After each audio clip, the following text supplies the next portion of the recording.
কারণে দেখা যায় অনেক কবরের পাশে কুকুরেরা ঘেউ ঘেউ ঘেউ ঘেউ করে কান্না করে, গরু রশি সিরিয়া পালায় যায়, কারণ ওরা কবরের আযাব নিজের চোখে দেখতে পায়। আল্লাহর নবী বলেন, আমি একদিন জান্নাতুল বাকির মধ্যে হাঁটতেছি আর দোয়া করতেছি, হঠাৎ করে গিয়া দেখি একটা কবরের মধ্যে আল্লাহ দেখায় দিলেন আযাব চলতেছে একটা যুবকের কবরে। আমি এই যুবকের কেন আযাব হয় আল্লাহর থেকে জানতে চাইলাম। আল্লাহ বললেন, ও মায়ের সাথে বেয়াদবি করেছে। আমি নবী ঠিকানা নিয়ে আল্লাহর থেকে ওই যুবকের মা বেঁচে আছে কিনা সাহাবায়ে কেরাম দিয়ে খবর নিলাম।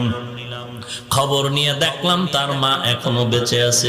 আমি নবী ডাকিয়া পাঠাইলাম, ওই মহিলা খবর দিল আমি যাব না। আমি বললাম, বলে দাও তার সন্তানের কবরে আযাব হয় যেন মাফ করে দেয়।